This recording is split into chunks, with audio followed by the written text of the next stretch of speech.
நீங்க எப்பவோ எடுத்த டெசிஷனை நினைச்சு இன்னி வரைக்கும் வருத்தப்பட்டுக்கிட்டு இருக்கீங்கன்னா அப்ப இந்த வீடியோ உங்களுக்கானதான். Welcome to behind books and நான் உங்க மகேஷ்குமார் அண்ட் நீங்க பார்த்துக்கிட்டு இருக்கிற இந்த series random content from the random books episode 15.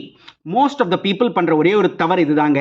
ஏதாவது ஒரு டெசிஷன் எடுத்துருவாங்க, அது தப்பான டெசிஷனா இருக்கும், அது அவங்க லைஃபையே மாத்தி விட்டுருக்கோம், தடன் புரண்டு இருக்கும், இல்ல வேற டைரக்ஷன்ல போயிருக்கும், எல்லாம் நடந்திருக்கும். ஆனா அதுல இருந்து வெளியவே வரமாட்டாங்க. அதையே நினைச்சு நினைச்சு நினைச்சு நினைச்சு வருத்தப்பட்டுக்கிட்டு இருப்பாங்க. அவங்களுக்கான வீடியோ தான் இது. நீங்கள் செய்ய வேண்டிய முதல் விஷயம் என்ன தெரியுமா? ஃபர்ஸ்ட் திங், அந்த டெசிஷனை உங்களால இப்ப மாற்ற முடியுமான்னு யோசிங்க. மீன்ஸ் அதை ஃபிக்ஸ் பண்ணவோ ரிப்பேர் பண்ணவோ முடியுமா அப்படின்னு யோசிச்சு பாருங்க. முடியும்னா வெல் அண்ட் குட் பண்ணிருங்க. அப்படி பண்ண முடியலன்னா அந்த ஸ்டேஜ் 1 நீங்க கடந்து வந்துட்டீங்க. ஸ்டேஜ் 2க்கு போங்க. இந்த இடத்துல நீங்க அதை அக்செப்ட் பண்ணி தாங்க ஆகணும். ஸோ இந்த ஸ்டேஜ் 2ல ஆமாம் நான் தான் அந்த தவறை செய்தேன் என்று நீங்கள் ஒற்றுக்கொண்டுதான் ஆக வேண்டும். அடுத்த ஸ்டேஜ் தாங்க ரொம்ப சூப்பரான ஸ்டேஜ். இதை நிறைய பேர் பண்ணுவோம், ஆனா அதை ரொம்ப கான்சியஸா பண்ண மாட்டோம். அதுல இருந்து நீங்க லேர்னிங் எடுக்கணும். ஓகே, இந்த தப்பான டெசிஷன் எடுத்ததால தான் என் லைஃப் இப்படி ஆச்சு, இனிமே நான் இந்த மாதிரியான டெசிஷன்ஸ் எடுக்க மாட்டேன் அப்படின்னு நீங்க ஒரு சபதம் எடுக்கணும்.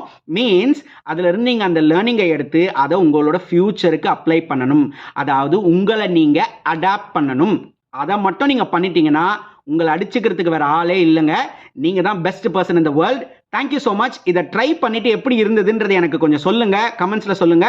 நான் ஆவலோட வெயிட் பண்ணிக்கிட்டு இருக்கேன். பார்க்கலாம்.